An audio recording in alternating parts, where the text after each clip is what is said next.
Encore un débat spécial rugby cette semaine sur IC1. Faut-il, oui ou non, changer l'entraîneur de l'ASM Clermont-Auvergne? On va poser la question à nos deux consultants maison, Bernard Faure et Eric Nicole. Bonjour à tous les deux. Bonjour. Merci d'être là. Je précise que nous enregistrons cette émission vendredi 31 mai au matin. Nous ne savons pas encore ce qu'il adviendra de Verne Cotter la saison prochaine. Mais nous posons la question, le coach est-il le seul responsable des échecs de fin de saison et doit-il sauter, pour parler vulgairement? Bon, je crois que c'est pas aussi simple que ça, parce que le coach a fait du travail pendant 6 ans, un travail remarquable dans ce club, et c'est vrai que sur les 2 derniers échecs, on peut pas licencier le coach sur ces 2 échecs-là. Après, bon, il faudrait peut-être regarder un peu plus profondément les teneurs de cette aventure. Eric? Ouais, le problème dans le sport de professionnalisme en plus, c'est que quand ça gagne, c'est grâce aux joueurs, et quand ça perd, il y a un électrochoc, c'est l'entraîneur. Donc il a fait un travail exceptionnel depuis 7 ans qu'il est là. Donc voilà, la sortie me paraît un peu dure par rapport à ce bonhomme. C'est quelqu'un qui a amené pas mal de sérénité dans le club. Donc voilà, en espérant peut-être qu'il honore peut-être sa dernière année de contrat, mais ça va être compliqué quand même. Qu'est-ce qu'on peut lui reprocher à Verne Cotter, malgré tout? Mais pour une fois d'avoir parlé, d'avoir parlé un peu trop vite. Peut-être il aurait dû... Vous faites référence à cette interview dans La Montagne. C'est le déclencheur de toute l'histoire en fait. C'est qu'il a dit peut-être ce qu'il pensait depuis un moment. Maintenant, peut-être il aurait dû le faire différemment, peut-être consulter en interne et après peut-être s'exprimer. Donc voilà, mais bon, moi je vais peut-être me répéter tout au long de l'émission, mais c'est dommageable par rapport à un monsieur comme Verne Cotter. Oui, à l'image qu'il véhicule et puis à toute cette image qu'il avait donnée du club, quoi. Parce que lui et les dirigeants aussi, parce qu'il y a un gros travail qui a été fait. Mais enfin, il a été quand même un des artisans de cette réussite. Est-ce qu'aujourd'hui, vous avez l'impression qu'on le pousse vers la sortie? Oui, enfin, est-ce qu'on le pousse? C'est un embroglio qui est un peu compliqué parce que tout le monde a été surpris. Dès lundi, ça a commencé dans Mine Olympique où il y a une première interview, où il y a des interrogations. Mercredi, dans la montagne, effectivement, il y a où vraiment ça explose. Et puis après, la démission, la non-démission, le blackout. C'est vraiment un feuilleton un peu compliqué.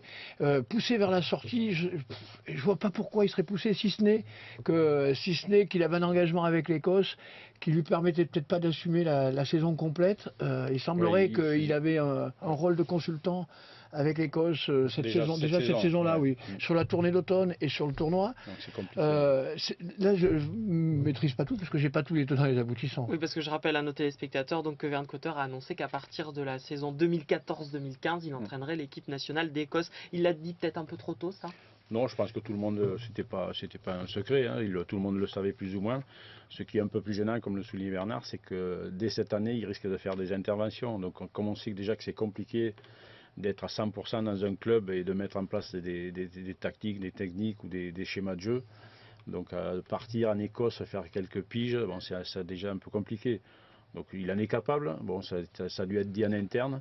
Et je pense que la décision est un peu rapide. Maintenant, on va attendre lundi, c'est toujours pareil. Si on revient sur les 2 derniers matchs perdus, est-ce qu'il y a quand même eu des mauvais choix? Remplacer Brock James par Magdelani, par exemple, pour la demi, ça a été cité. Est-ce que ça, par exemple, c'était un mauvais choix?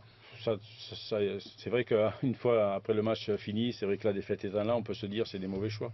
Mais je pense que les choix, il les ont assumés parce qu'il n'est pas seul à décider, je pense aussi, en rapport avec Franck Azema. Donc voilà, les choix, ils ont été ce qu'ils sont. Tout le monde s'est accordé aussi dans la presse, que ce soit écrite ou audiovisuelle, de dire il faut du changement, il faut amener un peu de fraîcheur. Ça l'a été fait, peut-être pas à bon escient, peut-être il a fait des erreurs, il le reconnaît lui aussi. Non, après, voilà, oui, il n'est pas parfait, c'est pas l'homme infaillible, effectivement. Je pense que dans le coaching, il y a eu des soucis, mais c'est pas que sur ce match-là ou sur le match précédent. Il y a eu dans le passé aussi des moments où il y a eu des erreurs sur les coachings ou des choses comme ça. Ouais. Mais ça, on le sait. Mais je pense quand même qu'on ne peut pas le faire sauter ou le faire exploser sur un choix. Et puis, effectivement, faire un choix de Magdelani, c'est pas que ça, c'est un ensemble de choses. C'est vrai qu'ils avaient pris un sacré coup sur la tête après la défaite En H-Cup. Dublin, voilà, c'est ça. Parce que finalement, ça tient pas grand-chose, ça tient un rebond dans un ruck. Si le ballon sort du bon côté, bon, ben, il gagne la Coupe d'Europe. Et on n'en est peut-être pas là tout de suite, on pose pas de questions. D'où la violence aujourd'hui de tout ce qui se passe. On se dit, pour un point et pour une finale ratée de peu, on se retrouve avec limite un psychodrame, et alors qu'on aurait pu être totalement à l'inverse pour un point. Une finale, c'est pas 1 point ou 50 points, on la perd, on la gagne, quoi. Il y en a un qui est champion, l'autre qui n'est pas champion. Et je crois que là, le problème du point. C'est sur des faits de match, quoi. Je veux dire, il y a une action, comme on le souligne, il y a une action, le rebond qui est à droite ou les lettres à gauche. Donc voilà, mais bon, il n'y a pas de. La finale est perdue, certes. Tout le monde s'accordait à dire que l'ASM méritait un titre, que ce soit en Europe ou le championnat de France, voire les deux. À la sortie, il n'y a rien. Mais ça joue sur du détail, quoi. C'est pas. Est-ce que, en termes d'image, l'ASM Clermont-Auvergne a beaucoup à perdre si Verne Cotter s'en va, et notamment dans des circonstances un peu délicates? Oui, je pense que oui, parce que bon, l'avenir nous le dira sûrement, mais je pense quand même que Verne Cotter, l'homme, véhicule quelque chose quand même de positif par rapport à tout ce qui est marketing. Donc les gens aiment l'homme, et puis bon, lui, c'est un charisme quand même assez exceptionnel. C'est pas quelqu'un qui s'exprime beaucoup, malheureusement, il s'est exprimé le jour où il fallait peut-être pas, ou attendre peut-être 1 ou 2 jours.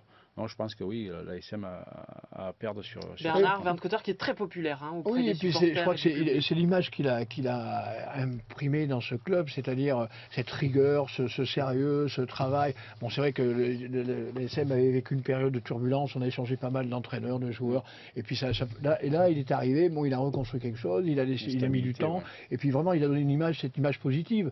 Ça, c'est indéniable. Alors peut-être qu'il était arrivé au bout de son histoire aussi, c'est possible aussi, peut-être qu'il avait donné tout ce qu'il avait à donner. Maintenant, c'est vrai que c'est un déficit en termes d'image, ça c'est clair. Ouais. Est-ce qu'avec cette histoire autour de Verne Cotter, on n'est pas aussi en train un peu de dédouaner les joueurs qui eux aussi, quelque part, sont responsables des défaites? Oui, peut-être le club aussi veut se préserver. Problème de mental peut-être notamment? Ouais, le mental, je sais pas. Une finale, c'est compliqué. Tout le monde s'accorde à dire qu'une finale, c'est bien, on arrive en finale, mais les finales, malheureusement, on les joue pour les gagner. Alors c'est vrai que l'ASM a produit un jeu spectaculaire qui a plu à tout le rugby français, voire plus. Mais la finale, après, c'est un match compliqué. C'est vrai qu'ils se sont mis devant au score en produisant le jeu qu'ils avaient produit toute la saison. Et sur un quart d'heure ou 20 minutes où la gestion n'a pas été bonne, certainement, ils ont perdu cette finale. Bah, oui, je suis d'accord. Mais j'irai même plus loin. Moi, les joueurs sont responsables, certainement, mais pas que. C'est le club dans sa totalité. Bien sûr. Je pense que effectivement, bon, Cotter a fait certainement des choix un peu pas forcément toujours très bons, peut-être. Les joueurs ont peut-être pas mis tout ce qu'il fallait à un moment donné, mais peut-être que le club aussi s'est pas donné les moyens jusqu'au bout, parce qu'on a entendu parler de recrutement avorté ou sur des hommes clés qui n'a pas été fait. On a parlé de Carter, on a parlé de Sexton, mais voilà, peut-être que pour aller chercher franchir cette dernière marche et chercher cette Coupe d'Europe, il fallait peut-être un homme d'exception à un endroit. C'est un choix après, voilà. Très bien. Merci messieurs d'être venus débattre à nouveau à propos de l'ASM sur le plateau de IC1. C'est la fin de cette émission. C'est déjà fini.